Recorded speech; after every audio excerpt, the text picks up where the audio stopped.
Com a paz do Senhor, passando para desejar uma ótima noite na presença do Senhor. Gostaria de deixar para a meditação dos irmãos uma palavra que eu estava meditando hoje, que se encontra lá em Jeremias, no profeta Jeremias, capítulo 38, versículo 7 em diante, que fala assim: E ouvindo Ebed-meleque, o etíope, um eunuco que então estava na casa do rei, que tinha posto a Jeremias no calabouço, estava, porém, o rei assentado à porta de Benjamim.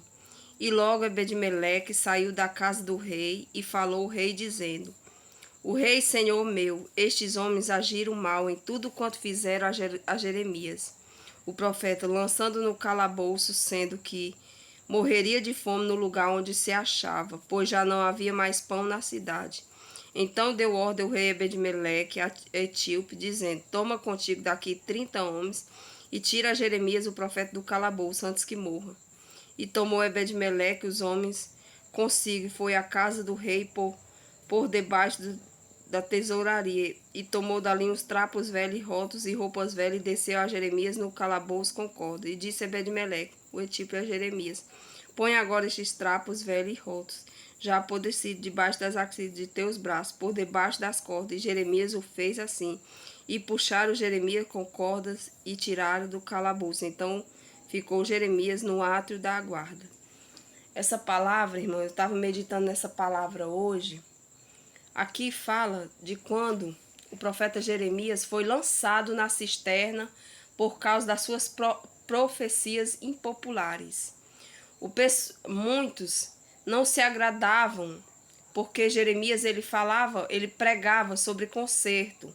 Ele trazia profecias, ele não trazia profecias da carne, ele trazia profecias do próprio Senhor para aquele povo, em forma para conserto.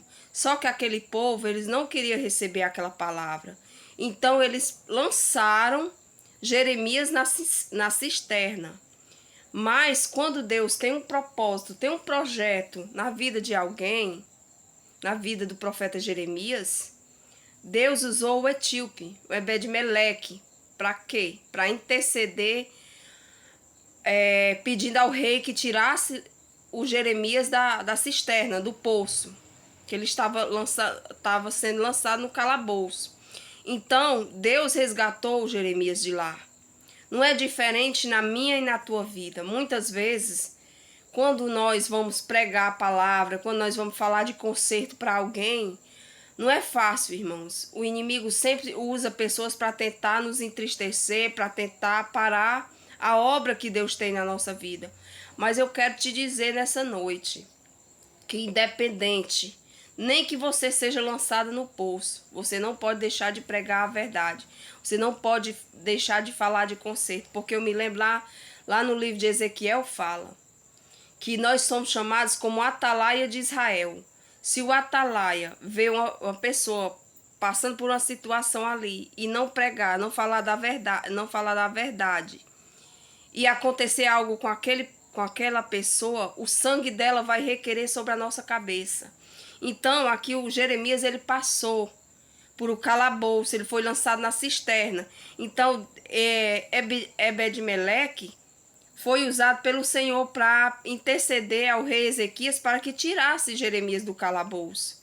E muitas vezes Deus vai colocar pessoas na nossa vida, pessoas que vai somar com a gente, que vai levantar o chamado da gente, que vai ajudar a gente nessa batalha, entendeu? Mas nós vamos sempre encontrar também oposição, porque oposição vai sempre ter pessoas contra o evangelho, contra a verdade. Mas o importante é que nós não podemos deixar de pregar a palavra, de falar da verdade, falar do conserto. Que Jesus, ele está voltando, irmãos. Jesus, ele está às portas. E muitos estão brincando com a palavra, achando que servir a Cristo é só estar dentro da igreja. Não, servir a Cristo é estar na casa do Senhor, mas também em obediência, procurando ouvir a voz do Senhor, não praticando as coisas lá para trás, porque lá na palavra de Deus, lá em 2 Coríntios, capítulo 5, 17, fala: aquele que está em Cristo, nova criatura é, eis que tudo se fez novo. Então, se nós estamos em Cristo, tudo é novo na nossa vida, vai ter mudança de vida. Então, muitas vezes, a gente é lançado no poço, no calabouço, por pregar a palavra, por falar a verdade. Entendeu? Jeremias passou por prisões, Jeremias passou no calabouço, Jeremias foi jogado, passou por várias situações por causa dele pregar, falar a verdade sobre o conserto, falar sobre o juízo divino. E não é diferente na minha e na tua vida. Mas o importante é que nós temos que continuar nesse propósito de pregar a palavra, de falar a verdade. Doa quem doer, ainda que seja lançado na prisão. Mas nós temos que continuar fazendo o ID do Senhor, levantando pessoas, tirando pessoas do lamaçal do pecado. Eu agradeço pela rica oportunidade, em nome de Jesus.